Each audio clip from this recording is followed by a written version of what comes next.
په 14 اگست باندې چې په حسن خیل تاڼه باندې کوم اٹیک شوی کوم پولیس والا شهید شوی هغه د سلورو لوریانو او د یوز وی پلارو د تبادله سور ز وړاندې د حسن خیل تاڼې نه بل ځای ته شوی و او 2 ورځې پس بیا د کینسل کا او د واپس حسن خیل تاڼې ته رالو مور پلار ته ټلیفون کړو چې راځه خپل تاڼې ته واپس رالم او دلته په ډیوټي باندې ډیر زیات خوشاله د شهید د فیملی وینا دا چې تر اوسه پورې دیله پولیس افسران دواله نه دی راغلي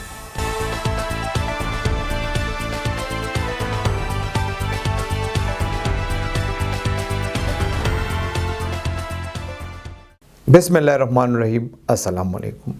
زیم کیسر خان او تاسو ګورئ کرائم کہانی ګرانو مرګرو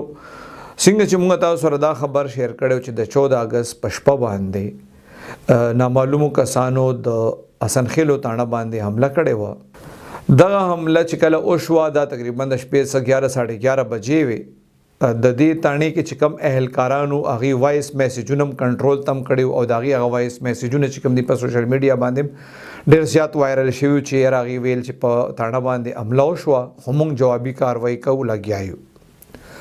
بیا دغه جوابي کاروایی شروع وا سحر کې بیا معلومه شو چې رقم حمله په دې چوکې په دې تاڼه باندې شوی حسن خیل تاڼه باندې په دې کې جهانگیر نومي کس ته پولیس اهلکار دی او هغه په دې کې شهید دی او د نور دو مرګري چې کم دی هغه زخمیان دي د کې د کم پولیس اهلکار چې په دې کې زخمی شوی داغه ویډیو په سوشل میډیا باندې ډېر زیات وایرل شوی او په کم کې چې هغه په ډېر شدید زخمی حالت کې ناس ته کلاشنکوف سره دی مطلب داغه د پولیس افسرانو او داغه تصویر چې د په زخمی حالت کې ډېر زیات مقابله کړې ده او پاغي کې د زخمی شوی دی د سحر شو بیا د شهید جهانگیر جنازه چې کم داغه په پیښور پولیس لاین کې ادا شو او هغه بیا داغه جنازه بیا داغه خپل علاقې چې کم دی حسن خیلو الته بیا داغه ډیډ باډي ورسېدا د حواله سره مانن د شهید جهانگیر پلار د انعام ګل داغه نمبر را پیدا کو او هغه سره مې رابطه وکړه نو د انعام ګل خان وینا دا وا چې جهانگیر دغه زویو دغه 2 زامن دي 15 لوریانې دي او چې 15 لوریانې زما واده دي او یو زوی مې جهانگیر دی او یو بل زوی دی په کراچۍ کې دی وی د کم الګ شهید شوی دی جهانگیر دغه سلور لوریانې وي او یو د و میاشتو زویو انعام ګل خان وی د زوی مخیم په د حسن خیل تاڼه کې ډیوټي و بیا د شهادت نه تقریبا 15 ورځې پهله دغه ट्रांसफर د دې تاڼې نه درې طرف ته وشو خو هغه چې کله ट्रांसफर وشو نو هغه پاغي باندې ډېر زیات خفه او هغه چیر ما سره خلو تاڼه کې ډېر زیات وخت تیر کړی دی زما خواهش ته چې زما ट्रांसफर کینسل شي مور پلارې وای دغه نه درې ورځې پهله د کور نه وته او مور پلار ته چیر دواره تکوي زم کوشش کوم چې خپل اډر کینسل کم او واپس د حسن خیل تاڼې تراشم اجل داسې شیز دی چې د ट्रांसफर شوی او د وچ زما دا تاڼه خوخه ده پلار وای چې کله مازیګر شو نو موږ ته ټلیفون وکړو جهانگیر چیرې تاسو دعاګانو کار وکړو او زما ट्रांसफर کینسل شو زه واپس روانم حسن خیل تاڼې ته او وی چیرې بس نور مراته دعاګانې کوي په دغه علاقې چې کم دنو دا لګدا سي حساس تا د پلار وی ما د جهانگیر دویمه خبره دا وکړه چې بس تاسو راته دعا کوي زه به د اتوار په ورځ واپس راځم او بیا به د اتوار په ورځ باندې زو بازار ته پیښور ته الته بس سودا کو مور پلار وی دی پته مو خزم پته مو چیرې د اتوار په ورځ به راځي انعام ګل خان وی په کوم شپه چې د حمله وشو نو داسې 11 بجو ټیم وی مونږ سملاستلی مورم سملاستلی وا خزه چې کم دغه خپل بچو سره په خپل کمره کې وا او مور پلار په یو کمره کې دا پلار وی ډېر زیات ډز شروع شوه نو د کور والا راته وی د جهانگیر مور چیرې ډېر زیات ډز شوه الله دې خیر وکړي وی موته چیرې 14 اگست ته جشن ازادي ده خلک ډزې کوي دې کې داسې د بمونو په شانتي आवाजونه مرال درانه आवाजونه وی مور نورم پریشان شو چیرې دا خو چل دی وی موته چې نه څه چلم نشي دا 14 اگست او خلک ډزې کوي دی وی بس بیا دی وی چې بس دا خو روټین دی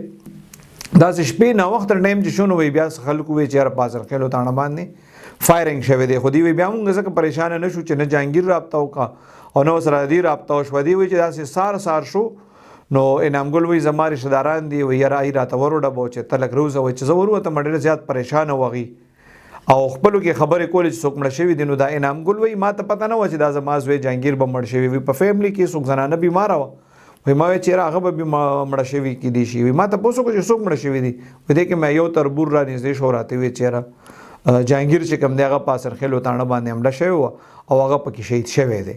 وی بیا چې کله موږ معلومات وکړ نو بیا راته پولیس چې کوم دی هغې د دې تصدیق وکړو. بیا موږ لاړو پولیس لاین ته چې هم کتل نو هلته د ډیډ باډي راوړې هلته جنازه وشوه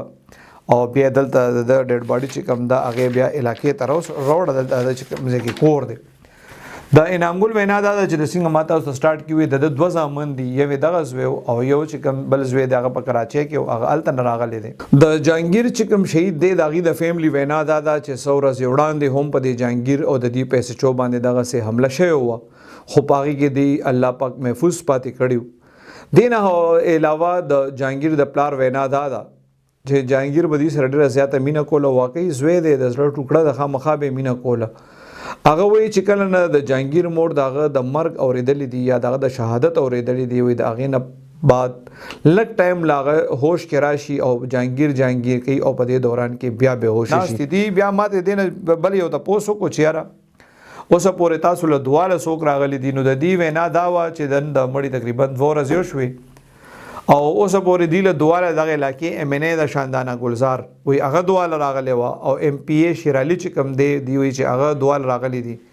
هغې وینا دا وه چې اوسه پورې دی له نه آی جي پي 2 راغلی دی نه داسې غټ افسران پولیس کې چې کوم دی وایي هغه نه دي راغلي. د هغې امید اوس هم دا دی چې وایي یاره سبا له 3 د کیدی شي په 3 باندې افسران راشي د دې 2. نو الله دې رحم وکړي. څنګه چې تاسو ته مونږ وخت ویو چې پېښور کې یو ځل بیا پېښور کې څه په پوره صوبه کې د داسې د دهشتګردۍ واقعات چې کوم دي په هغې کې اضافه شوې ده. خو پولیس افسرانو له پکار دي چې مطلب داسې څوک د چا شهادت وشي نو کم سے کم د هغې 2 له دې دپاره تلل پکار دي چې د هغې نور فورس چې کوم دی د هغې حوصله دې سره بلند شي. نو الله دې جهانګیر چې کوم دی وبخي او الله دې باقي زموږ په دې ښار کې زموږ په دې صوبه کې امن راولي. ډېره مننه.